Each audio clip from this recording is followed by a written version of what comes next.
இந்த செய்தியை உங்களுக்காக வழங்குவது யூரோ குரூப் மலேசியா.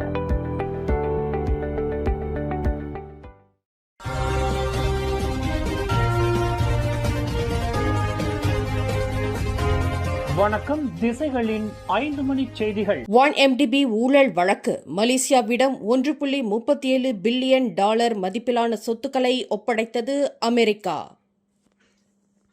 1MDB நிதி முறைகேடு வழக்குடன் தொடர்புடைய $1.37 பில்லியன் அமெரிக்க மதிப்பிலான சொத்துக்களையும் நிதியையும் அமெரிக்கா மலேசியாவிடம் திரும்ப ஒப்படைத்துள்ளதாக சட்ட சீர்திருத்தங்களுக்கான பிரதமர் துறை அமைச்சர் டத்தோஸ்ரீ அசாலினா ஒத்மான் சைட் தெரிவித்துள்ளார். மலேசிய ஊழல் தடுப்பு ஆணையமான SPRM வழங்கிய தகவல்களின் அடிப்படையில் அசாலினா இந்த அறிக்கையை நாடாளுமன்றத்தில் நேற்று எழுத்துப்பூர்வமாக தெரிவித்துள்ளார். கப்போங் நாடாளுமன்ற உறுப்பினர் லிம் லிப் எங் எழுப்பிய கேள்விகளுக்கு பதிலளித்த அவர், இதுவரை திருப்பி வழங்கப்பட்ட சொத்துக்களுக்கு அப்பாற்பட்ட வகையில் 1MDBயுடன் தொடர்புடைய கணிசமான அளவிலான நிதி மற்றும் சொத்துக்கள் இன்னும் அமெரிக்காவிலும் பிற வெளிநாடுகளிலும் முடக்கப்பட்ட நிலையில் இருப்பதாகவும் சில சொத்துக்கள் பறிமுதல் நடவடிக்கைகளின் கீழ் உள்ளதாகவும் குறிப்பிட்டுள்ளார். அதேவேளையில் முடக்கப்பட்ட அந்த சொத்துக்களின் துல்லியமான மதிப்பை தற்போது கணக்கிட முடியாது என்றும் அவர் தெரிவித்துள்ளார். காரணம், அந்த வழக்குகள் இன்னும் நீதிமன்ற விசாரணையில் இருப்பதுடன் சொத்துக்களின் சந்தை மதிப்பும் காலத்திற்கு ஏற்ப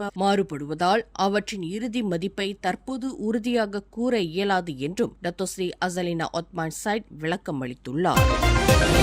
நெகிரி செம்பிலான் மாநில தேர்தலுக்காக பாரிசான் நேஷனல் மற்றும் பரிகாத்தான் நேஷனல் இடையே ஏற்பட்ட தொகுதி பங்கீட்டு உடன்பாட்டில் மாசிசா கட்சியானது பலிகடாவாக்கப்பட்டுள்ளதாக ஜாசிகா பொதுச் செயலாளர் ஆந்தனி லாக் விமர்சித்துள்ளார். பாரம்பரியமாக மாசிசா போட்டியிட்டு வந்த லோபாக், மம்பாவ் மற்றும் லுக்குட் ஆகிய 3 தொகுதிகளிலும் போட்டியிடாமல் அவற்றை பரிகாத்தான் நேஷனலுக்கு விட்டுக் கொடுத்துள்ளதாக குறிப்பிட்டுள்ளார். பிற தொகுதிகளில் நேரடி போட்டியை சந்திப்பதற்காக மாசிசா எடுத்துள்ள இந்த வியூகமானது பர்சத்து வேட்பாளர்கள் களம் இறங்காமல் இருந்திருந்தால் வெற்றிகரமாக இருந்திருக்கும் என்றும் ஆந்தனி லாக் தெரிவித்துள்ளார். மேலும் லோபாக், மம்பாவ் மற்றும் லுக்குட் ஆகிய 3 தொகுதிகளும் மாசிசா, ஜாசேகா ஆகிய 2 கட்சிகளுக்கும் அரசியல் ரீதியாக முக்கியத்துவம் வாய்ந்தவை என்பதையும் அவர் சுட்டிக்காட்டியுள்ளார். அவற்றில் லோபாக் தொகுதியில் மாநிலத்திலேயே அதிக அளவிலான சீன வாக்காளர்கள் உள்ளதாகவும், லுக்குட் மற்றும் மம்பாவ் தொகுதிகள் முன்னதாக மாசிசா கட்சியின் மூத்த தலைவர்களின் வசமிருந்த முக்கிய தொகுதிகள் என்றும் ஆந்தனி லாக்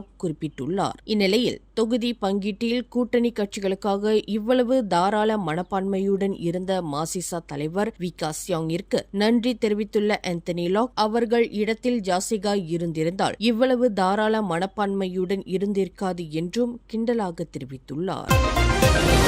இந்து சமயத்தினரின் புனித சின்னங்களில் ஒன்றான திரிசூலத்தை எட்டி உதைத்து அவமதித்து இந்துக்களின் மனதை புண்படுத்தியதாக கூறப்படும் வழக்கில் தேடப்பட்டு வந்த சமூக ஆர்வலர் தமீம் டஹாரி அப்துல் ரசாக் 4 மாதங்களுக்கு பிறகு போலீசில் சரணடைந்ததை தொடர்ந்து அவரை 2 நாட்கள் போலீஸ் காவலில் வைத்து விசாரிக்க நீதிமன்றம் அனுமதி வழங்கியுள்ளது. இதுகுறித்து கிடா மாநில போலீஸ் தலைவர் டத்தோ அல்சப்னி அஹ்மத் கூறுகையில், நீதிபதி நைலா நிக்ரூன் தர்மிசி வழங்கிய உத்தரவின் பேரில் தமீம் டஹாரி நாளை ஜூலை 20ஆம் தேதி வரை போலீஸ் காவலில் வைக்கப்படுவார் என்று தெரிவித்துள்ளார். முன்னதாக தமீம் நேற்று மதியம் சுமார் 12:45 மணியளவில் சிரம்பான் மாவட்ட போலீஸ் தலைமையகத்தில் சரணடைந்தார். பின்னர் அவர் விசாரணைக்காக கிடாவுக்கு அழைத்துச் செல்லப்பட்டு இன்று காலை சுமார் 9:40 மணியளவில் போலீஸ் வாகனத்தில் நீதிமன்றத்தில் ஆஜர்படுத்தப்பட்டார். இந்த வழக்கில் தமீம் மீது குற்றவியல் சட்டம் பிரிவு 506 கீழ் குற்றவியல் மிரட்டல் மற்றும் தகவல் தொடர்பு மற்றும் பல்லூடக சட்டம் பிரிவு 233 கீழ் இணைய வசதிகளை முறைகேடாக பயன்படுத்திய குற்றச்சாட்டுகள் தொடர்பாக விசாரணை நடைபெற்று வருகிறது. மேலும் அட்டர்னி ஜெனரல் அலுவலகம் அவருக்கு எதிராக பொருத்தமான சட்ட பிரிவுகளின் கீழ் குற்றம் சுமத்த நடவடிக்கை எடுக்குமாறு உத்தரவிட்டுள்ளதாக போலீஸ் தெரிவித்துள்ளது. கடந்த மார்ச் மாதம் நீதிமன்றத்தில் ஆஜராகாமல் தப்பியோடிய தமீம் தாய்லாந்தில் தங்கியிருந்ததுடன் அண்மையில் கிளாந்தான் எல்லை வழியாக சட்டவிரோதமாக மலேசியா திரும்பியதாக போலீஸ் விசாரணையில் தெரியவந்துள்ளது. திரிசூலத்தை அவமதித்த இந்த சம்பவம் தொடர்பாக நாடு முழுவதும் அவருக்கு எதிராக மொத்தம் 192 போலீஸ் புகார்கள் பதிவாகியுள்ளன என்பது குறிப்பிடத்தக்கது.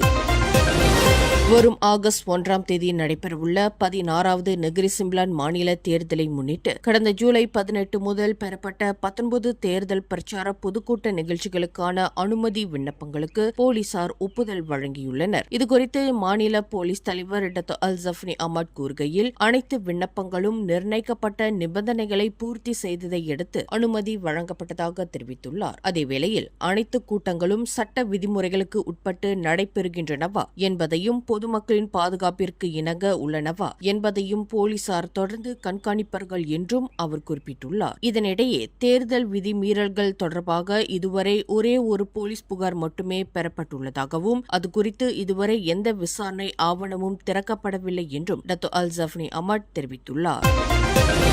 பேங்க் நகர வங்கி அதிகாரிகள் போலவும் அரசாங்க வழக்கறிஞர்கள் போலவும் நாடகமாடிய மோசடி கும்பலை நம்பிய ஜொஹூரைச் சேர்ந்த 63 வயது தொழிலதிபர் ஒருவர் தமது 1 மில்லியன் ரிங்கேட்டுக்கும் அதிகமான சேமிப்பு நிதியை இழந்துள்ளார். அக்கும்பலானது பண மோசடி வழக்கில் அவருக்கு தொடர்பு இருப்பதாக கூறி புதிய வங்கி கணக்கு தொடங்கவும் அவரது பணத்தை அதில் செலுத்தவும் அறிவுறுத்தியுள்ளது. மோசடி கும்பலின் மிரட்டலை நம்பிய அவர் கடந்த மார்ச் முதல் மே வரை 51 பரிவர்த்தனைகளை மேற்கொண்டுள்ளார். இந்நிலையில் நேற்று போலீசாரிடம் இது தொடர்பாக புகார் அளித்த அவர் தான் ஏமாற்றப்பட்டதை உணர்ந்ததாக ஜொஹூர் பாரு ஸ்லாத்தர் மாவட்ட போலீஸ் தலைவர் அஸ்ருல் இஷாம் முகமது ஷஃபி தெரிவித்துள்ளார். இதுபோன்ற தொலைபேசி மோசடி கும்பலை நம்பி வங்கி சம்பந்தமான எந்த ஒரு பரிவர்த்தனைகளையும் மேற்கொள்ள வேண்டாம் என்றும் அவ்வாறு சந்தேகத்திற்கிடமான அழைப்புகள் வந்தால் உடனடியாக சம்பந்தப்பட்ட வங்கியை நேரடியாக தொடர்பு கொண்டு விசாரிக்குமாறும் பொதுமக்களை அஸ்ருல் வலியுறுத்தியுள்ளார். மலக்கா தமன்கோத்தா லக்சமனா பகுதியில் புதுப்பிப்பு பணிகள் நடைபெற்ற இருமாடி கடை கட்டிடம் ஒன்று நேற்று இடிந்து விழுந்த சம்பவத்தில் உயிரிழப்பு ஏதும் இல்லை என்பதை மாநில தீயணைப்பு மற்றும் மீட்புத்துறை தெரிவித்துள்ளது. அக்கட்டிடத்தில் பணியாற்றிய 3 வங்காளதேச தொழிலாளர்களும் 1 ரோஹிங்யா தொழிலாளரும் பாதுகாப்பாக வெளியேற்றப்பட்டதாகவும் தெரிவிக்கப்பட்டுள்ளது. இந்த சம்பவத்தில் அருகில் நிறுத்தப்பட்டிருந்த 2 வாகனங்கள் பலத்த சேதமடைந்தன. இந்நிலையில் பாதுகாப்பு ஆய்வுக்கு பிறகு சம்பவ இடமானது மேலதிக நடவடிக்கைக்காக மலக்கா வரலாற்று மாநகர் மன்றத்திடம் ஒப்படைக்கப்பட்டதாகவும் மாநில தீயணைப்பு மற்றும் மீட்புத்துறை இயக்குநர் முகமது ஜைடி மட் தெரிவித்துள்ளார்.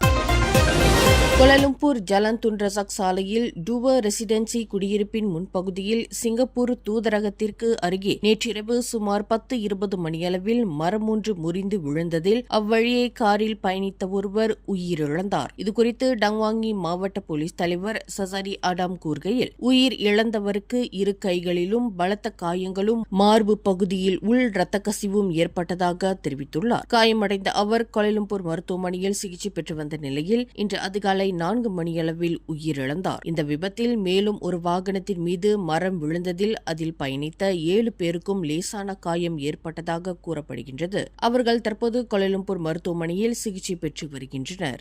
மேலும் செய்திகளை தெரிந்து கொள்ள கீழே இருக்கும் பெல் பட்டனை அழுத்துங்கள். உங்கள் மகிழ்ச்சியை வெளிப்படுத்த லைக் மற்றும் ஷேர் செய்யுங்கள். தொடர்ந்து திசைகளோடு இணைந்திருக்க சப்ஸ்கிரைப் செய்யுங்கள்.